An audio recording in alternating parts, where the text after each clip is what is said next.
100 ans, c'est pas rien. Il y a un 1 et 2 zéros derrière. Qu'est-ce qu'il dirait là-haut? Je sais pas. Je pense quand même qu'il serait un peu stupéfait de l'évolution. Il faut une âme, il faut un fil conducteur, il faut un cœur, il faut quelque chose qui soit commun à tout le monde.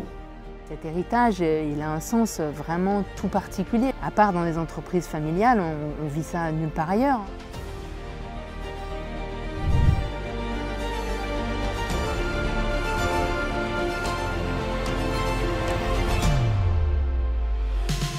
Picoty, c'est avant tout une histoire de famille.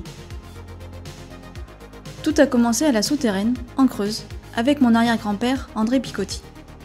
Il faut alors remonter en 1922, lorsque son père lui vend son fonds de commerce de matériaux de construction.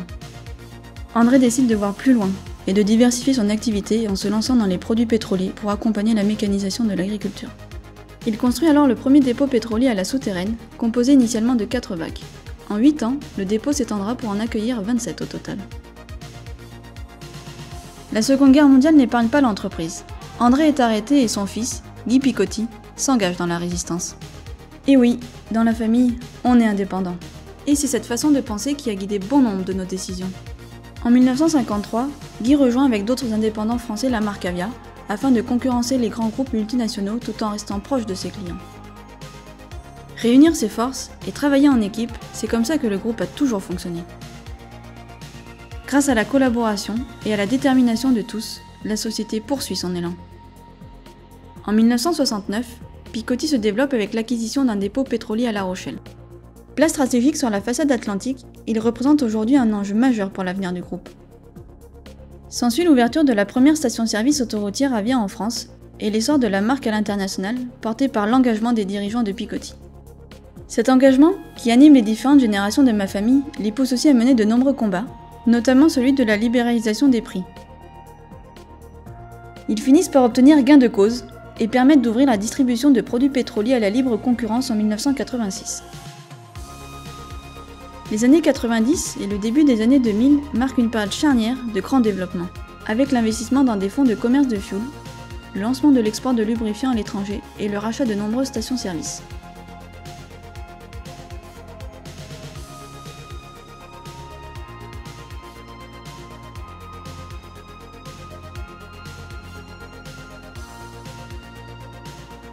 Sous la direction de mon grand-père Jean Ridoire, Picoty s'étend sur l'ouest de la France et accroît son ancrage local au cœur des territoires.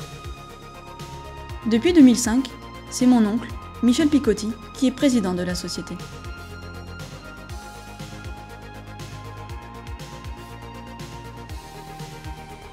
Dans un contexte d'urgence climatique, il porte la transformation de l'entreprise afin de répondre aux nouvelles réglementations sur la transition énergétique.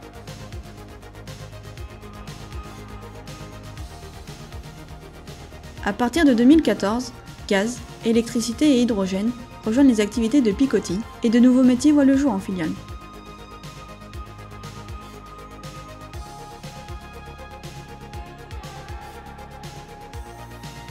Aujourd'hui, nous sommes en 2022 et Picoty a fait du chemin depuis 100 ans. Replongeons dans l'histoire de ces hommes et de ces femmes de ma famille qui ont bâti ensemble un siècle de prospérité. Allons à la rencontre de celles et ceux qui sont déjà en train de construire le monde de demain. La Souterraine, c'est le siège, c'est le cœur, c'est le berceau de la famille. De génération en génération, on n'a jamais oublié le territoire et de le défendre. Et ça commençait avec le grand-père pendant la guerre, et la résistance, etc. Qu'est-ce que Picoty a fait dans la Souterraine? Beaucoup de choses. Les gens s'équipaient, mais ils avaient tout le mal du monde à trouver les énergies qu'il leur fallait. Y compris eux. Père Picotte, mon père, il a boosté tout ça. On a développé une espèce de lien avec le pays et avec la région. Ça coulait de source qu'on était tous là, qu'il fallait rester là. On connaît nos clients, on est très proche d'eux. On va dans les tout petits coins, on garde nos stations dans des tout petits villages. L'implantation géographique, elle est capitale pour la notoriété, mais aussi pour le sens qu'on donne, l'impact social, territorial, économique. Et en fait, je pense que dans le monde de demain, on a vraiment besoin de retrouver ce rapport à l'essentiel. C'est bien d'être indépendant. On n'est pas patron chez soi. En restant indépendant, on reste famille, on garde les pieds sur terre, on reste en dimension humaine, et après, c'est une histoire de valeurs et d'état d'esprit. Il n'y a pas de raison que nos jeunes pensent autrement. Ils sont formatés dès l'enfance à l'indépendance. Oh, l'indépendance, c'est vraiment... S'il y a un mot que j'ai entendu toute ma jeunesse, c'est celui-là. Le premier challenge, c'est d'arriver à la garder au niveau de l'actionnariat, hein. C'est d'arriver à garder un actionnariat familial. On va continuer à rester indépendant en coopérant avec d'autres. Et coopérer, ça veut dire beaucoup de choses. Créer des partenariats, ça veut dire créer des entreprises communes, travailler ensemble pour apporter une nouvelle valeur ajoutée, travailler ensemble pour créer de nouvelles idées. Avia, c'est une marque qui nous va bien. C'est la marque des indépendants en Europe. C'est l'union fait la force tout en restant indépendant. J'ai vu mon père, président d'Avia France, combattre, aller à Bruxelles, se défendre pour l'indépendance, voir les gouvernements, écrire aux ministres. Mon père s'est battu sa vie entière pour rester indépendant. Aujourd'hui, Avia, c'est le panneau qu'on voit sur le bord des routes. Le maillage des stations-service en France, il est important pour notre clientèle. Le but, c'est de répondre à une demande et d'être présent partout sur les territoires de nos clients, de manière à ce qu'ils puissent toujours trouver sur sa route la marque Avia. Mon grand-père, il était vraiment d'un naturel positif et puis très visionnaire. Je pense qu'il serait extrêmement fier des graines qu'il a semées. Mon père s'est décidé un jour en disant c'est plus possible, il faut qu'on soit là-bas, il faut qu'on soit à la source. Et il faut qu'on ait un dépôt pour avoir directement les bateaux. On a commencé là une grande histoire. Notre dépôt de La Rochelle, c'est quand même l'image de marque de Picoty. Michel, il aime bien dire que la souterraine, c'est le cœur et La Rochelle, le poumon. Chaque génération a sa tranche de développement de dépôt. Guy, Jean ont fait leur tranche. Michel, Christian ont fait leur tranche de dépôt. Et nous, on va faire d'autres tranches, des tranches de solaire, des tranches d'hydrogène. Mais ça ne sera pas le même métier. Demain, on va être un groupe qui va distribuer plusieurs énergies, et donc pas forcément des carburants liquides, mais de tout ordre. Et pour le coup, le dépôt de La Rochelle, il faudra l'adapter à ce monde de nouvelles énergies. Le grand-père Guy Picoty, il était toujours au bout de cette table. Une grande table en bois massif, samedi, dimanche, vacances, jours fériés. Il avait toujours un dossier ouvert sur ce bout de table. Je pense qu'à certains moments, sur cette table, il y avait des dossiers importants. Quand bien nous, on n'en avait pas conscience, on jouait, on était complètement l'esprit détaché de tous ces problèmes qu'il pouvait rencontrer. Il y a eu des chocs pétroliers, on a eu des batailles, on a voulu faire des agrandissements au moment où les prêts bancaires étaient très chers. Ça a été un combat.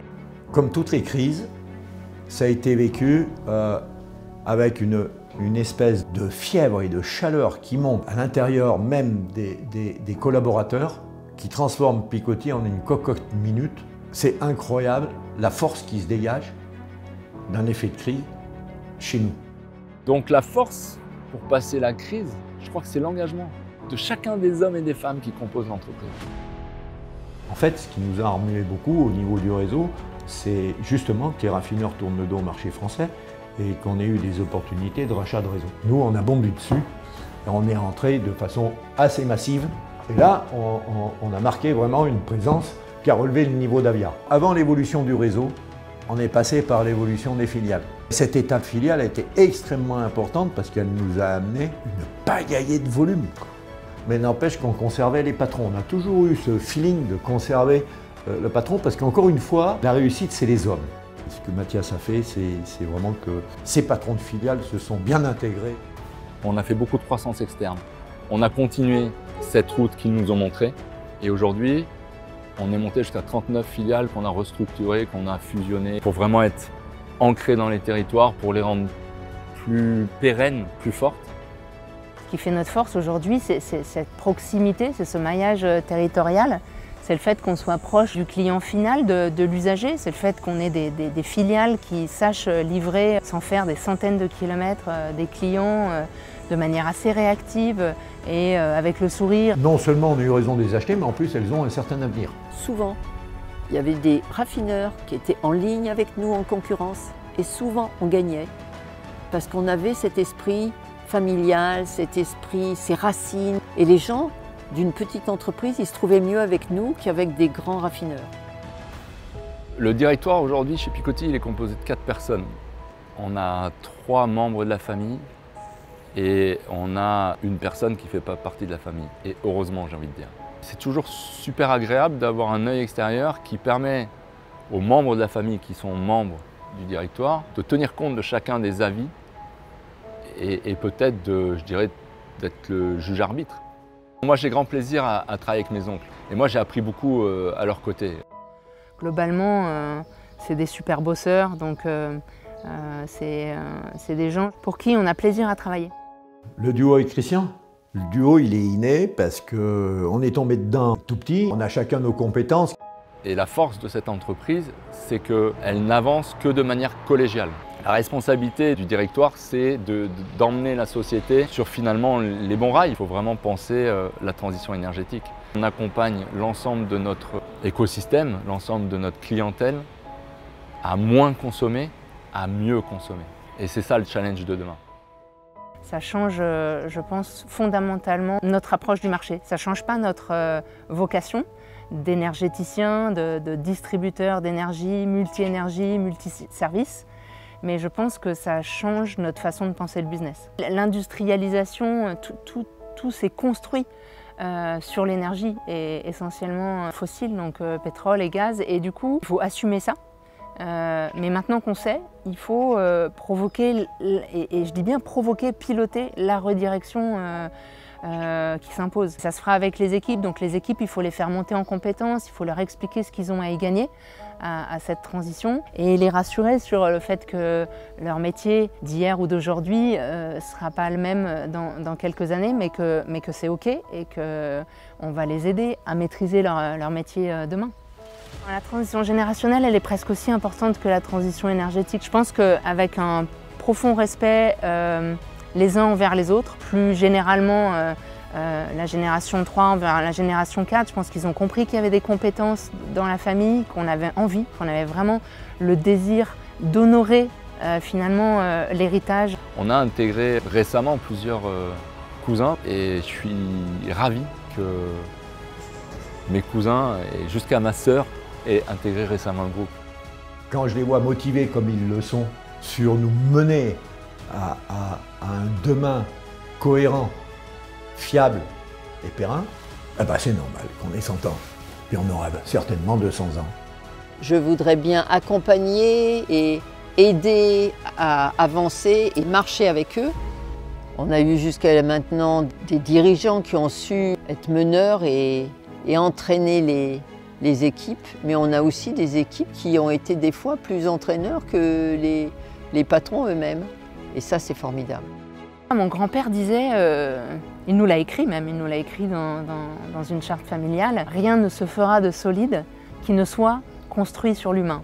Donc déjà, en fait, la base de tout et de la réussite de ces 100 premières années, en fait, je pense que c'est les gens qui composent l'équipe Picoty. Les collaborateurs, c'est eux qui ont fait Picoty hier et c'est eux qui feront Picoty demain. Voilà, une petite bise. Bon anniversaire à l'entreprise et au groupe. Et bon anniversaire et merci à tous ceux qui nous entourent, qui nous ont amenés jusqu'à cette date de 2022.